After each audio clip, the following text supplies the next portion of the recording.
Hey everyone, this is MusicTechHelpGuy, and today we're checking out Dynameter, a metering plugin from Ian Shepherd and Meterplugs. Dynameter is a dynamics meter that is meant to help you find the loudness sweet spot for your music, especially if your music is going on online streaming platforms. Dynameter has 4 presets for these online streaming platforms: Apple AES, which is iTunes, Broadcast, which really isn't a preset, that just gives you broadcast quality, CD quality, whatever, Spotify, YouTube, and Tidal. So let's start with iTunes. The problem with online streaming platforms is that a lot of them use loudness management systems to level the playback volume of songs to get a consistent listening experience for their users. So what you hear on these platforms may actually sound drastically different than your final masters. If you overcompress your masters, you'll find that they get turned down on some of these services and can sound flat and dull dynamically. So Dynameter helps us to achieve a competitive loudness level while monitoring and maximizing the dynamic range. So it's just a meter. It doesn't actually do any of the changes itself, but it gives you the information you need to make those changes in your mix or make those changes in your master. So what we're doing is we're mastering sort of like a heavy metal track, which is a type of genre that is going to be, it's typically going to have loudness and dynamics problems, because heavy metal always tends to be overcompressed and not really have a wide dynamic range with distorted heavy guitars and things like that. So it's not a typical, I don't want you to think Dynameter is a typical loudness meter that shows you LU units for loudness like Logic's loudness meter. It's a little bit different than that. Like I said before, it's a dynamics meter. So it measures dynamics using 2 measurements. One is called Psr and the other one's called PLR. And I'll get into what those are in just a bit. But first, let me just reset the plugin and I'll play a little bit of the song that I'm working on mastering.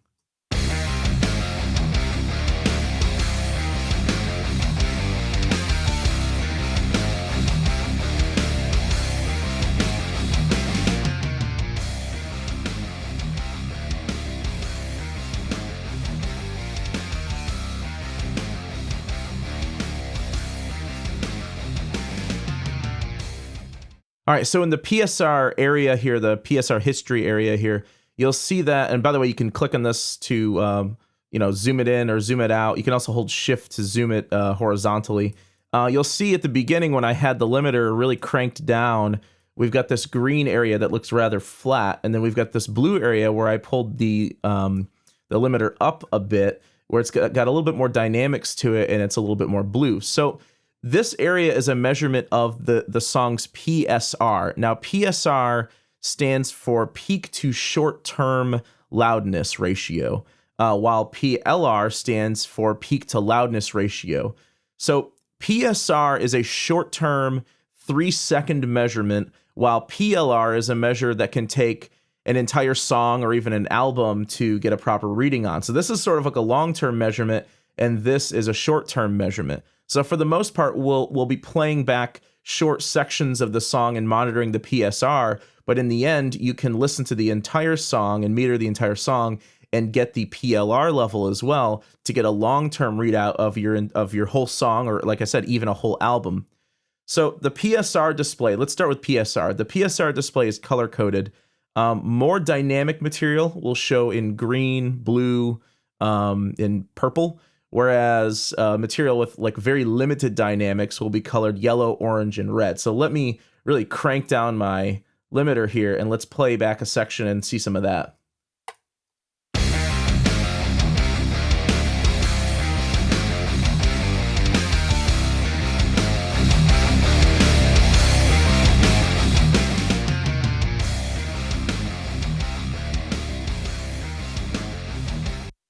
And there we go. So I played with the limiter there. You can see we've got the whole gamut here, blue to green to yellow to red to this almost brownish color, which means that it's overly limited. That's bad. You don't want it in that range, and then back out again. So it's recommended that your PSR level stays at 8 or higher. So the lower the number right here, this is your minimum PSR level since the last reset.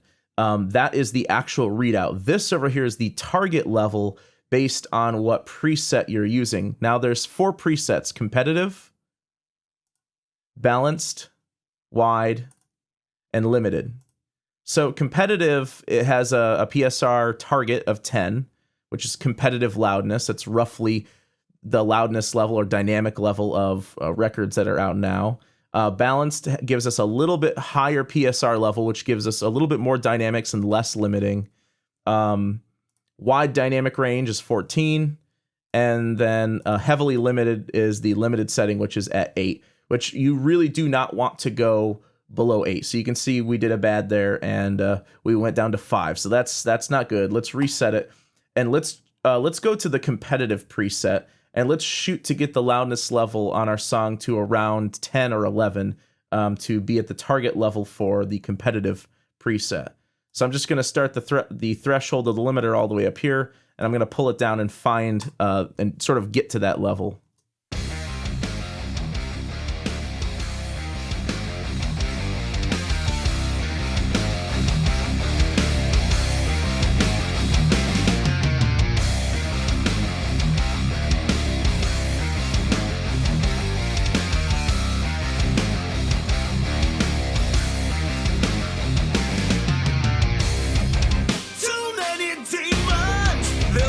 Your soul ablaze, your darkest hour, it reignites your flame. Don't tell me that you've got another, that you tell you're in love. In a world so fucking cold, I can't pull truth out of the darkness. Waiting for my last chance, living for the life where I never have to lose you again.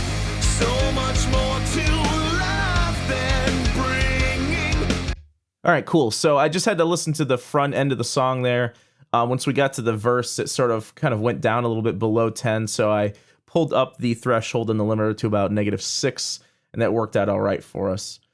So that's the PSR level. It's more or less kind of like matching an LU target in the loudness meter in Logic, or any other loudness meter for that matter.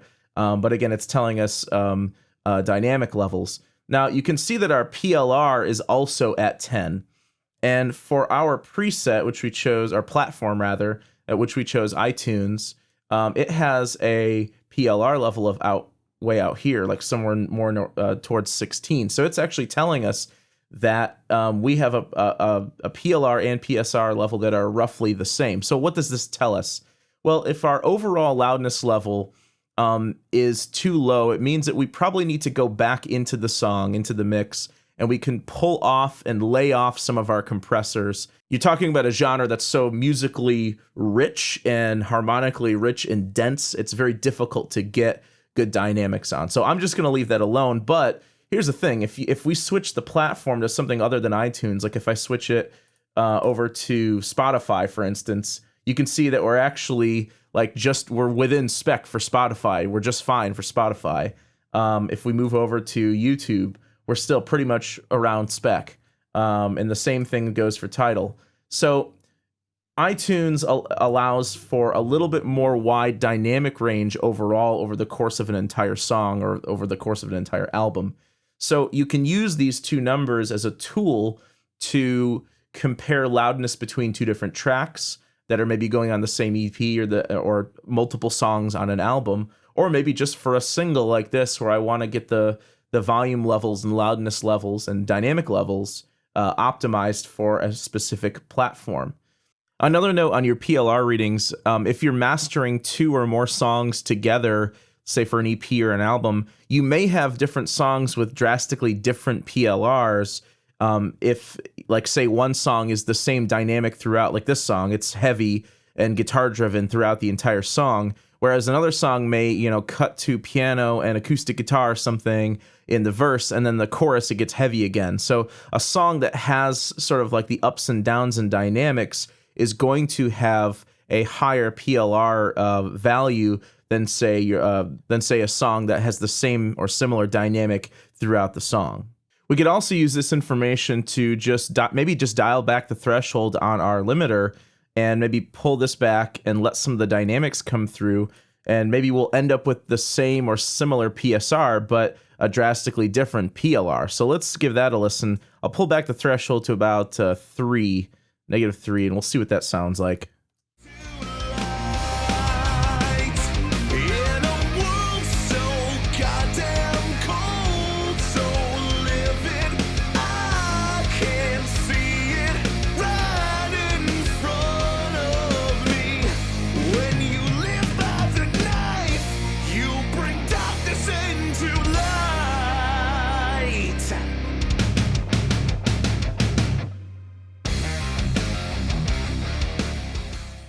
All right, so after that listen through, we've got a PSR minimum of around 10, but our PLR, since we let up on our limiter a little bit, we've increased the dynamic range quite a bit. So this will be more optimized for iTunes now. Now, the thing is, if we're going for something that we're going to put on YouTube or Spotify or whatever, YouTube and Spotify let us basically squash the signal a lot more, and the dynamic range for those formats is much more narrow. So iTunes and broadcast quality give us a much wider dynamic range to work with.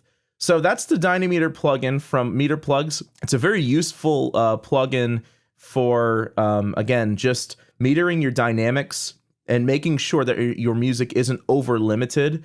And it's even if you don't quite understand the math behind PSR and PLR, if you just look at the readout and try to match your levels to it, you can get a pretty nice, like I said, a nice sweet spot for loudness in your mix and dynamics in your mix. It's available at meterplugs.com. I hope you guys enjoyed this video, and thanks for watching.